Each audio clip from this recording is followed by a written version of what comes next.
حضرت شعیب علیہ السلام کا واقعہ قرآن مجید میں تفصیل سے بیان ہوا ہے۔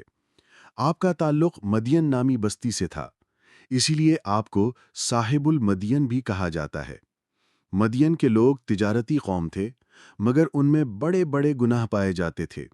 ان کا سب سے بڑا عیب ناپ تول میں کمی کرنا اور لوگوں کے حقوق دبانا تھا۔ حضرت شعیب علیہ السلام کی قوم کے حالات۔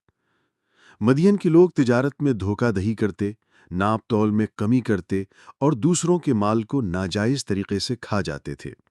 اس کے علاوہ وہ بت پرستی اور ظلم و فساد میں بھی مبتلا تھے۔ حضرت شعیب علیہ السلام کی دعوت۔ اللہ تعالیٰ نے انہیں سیدھی راہ دکھانے کے لیے حضرت شعیب علیہ السلام کو نبی بنا کر بھیجا۔ آپ نے فرمایا، اللہ کو ایک مانو اور شرک سے بچو، ناپ تول میں انصاف کرو، کمی نہ کرو، زمین میں فساد نہ پھیلاؤ، لوگوں کے مال کو ناجائز نہ کھاؤ۔ اللہ تعالیٰ نے آپ کو بہت فصیح و بلیغ زبان عطا کی تھی، اسی وجہ سے آپ کو خطیب الانبیاء بھی کہا جاتا ہے۔ قوم کا انکار اور ضد۔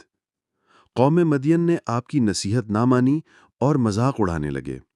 وہ کہتے تھے، اے شعیب، کیا تمہاری نماز تمہیں یہ سکھاتی ہے کہ ہم اپنے مال میں اپنی مرضی کے مطابق تصرف نہ کریں؟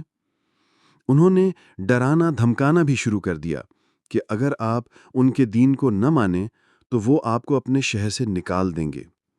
عذاب الہی۔ جب وہ ہدایت قبول نہ کر سکے تو اللہ تعالیٰ نے ان پر سخت عذاب نازل فرمایا۔ قرآن کے مطابق ایک زوردار چیخ آئی، صیحۃ، ایک زلزلہ نے انہیں ہلا کر رکھ دیا۔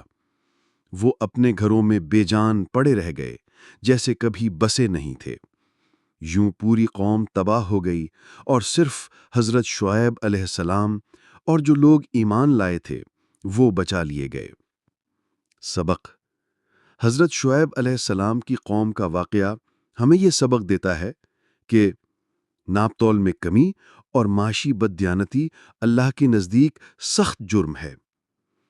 اللہ کے بھیجے ہوئے نبیوں کو جھٹلانا عذاب کا سبب بنتا ہے۔ ایمان، انصاف اور دیانتداری ہی قوموں کی بقا کا ذریعہ ہے۔